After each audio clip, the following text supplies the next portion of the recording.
एक छोटा सा गांव था जो समंदर के किनारे बसा हुआ था। वहां रहता था एक मछुआरा रघु। हर सुबह वो अपनी छोटी नाव लेकर समंदर जाता, दोपहर भर जाल डालता और शाम को परिवार के साथ समय बिताता। उसकी जिंदगी साधारण थी, लेकिन नाव पुरानी हो चुकी थी और जाल भी कई जगह से फट गया था। फिर भी रघु कभी हार नहीं मानता। एक दिन गांव में खबर फैली कि समंदर में बहुत बड़ी और कीमती मछलियां आई हैं। सभी मछुआरे अपनी अपनी नाव लेकर निकल पड़े। रघु भी अपनी टूटी नाव और पुराने जाल के साथ निकल पड़ा। दिन भर उसने कोशिश की, मगर उसके जाल में सिर्फ छोटी छोटी मछलियां फंसती रहीं। दूसरे मछुआरे बड़ी बड़ी मछलियां पकड़ रहे थे। शाम होते होते रघु ने सोचा, लगता है आज भी खाली हाथ लौटना पड़ेगा।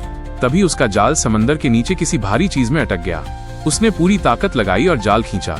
जैसे ही जाल बाहर आया, उसमें एक सुनहरी चमकती मछली निकली।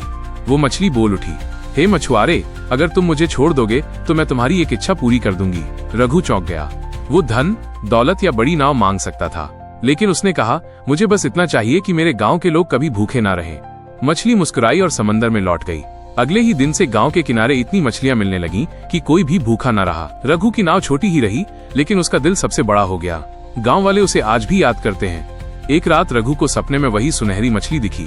उसने कहा, रघु, तुम्हारी इच्छा से गांव खुशहाल हुआ है, लेकिन याद रखना, अगर तुम समंदर का ख्याल नहीं रखोगे तो ये दौलत हमेशा नहीं रहेगी।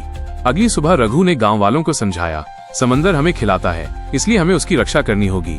उतना ही पकड़ो जितनी जरूरत है। शुरू में कुछ लोग हंसे, लेकिन धीरे धीरे सबको समझ आ गया कि रघु सही कह रहा था।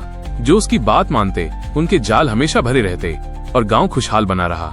आज भी गांव के बच्चों को ये कहानी सुनाई जाती है रघु मछुआरे की, जिसका दिल सबसे बड़ा था।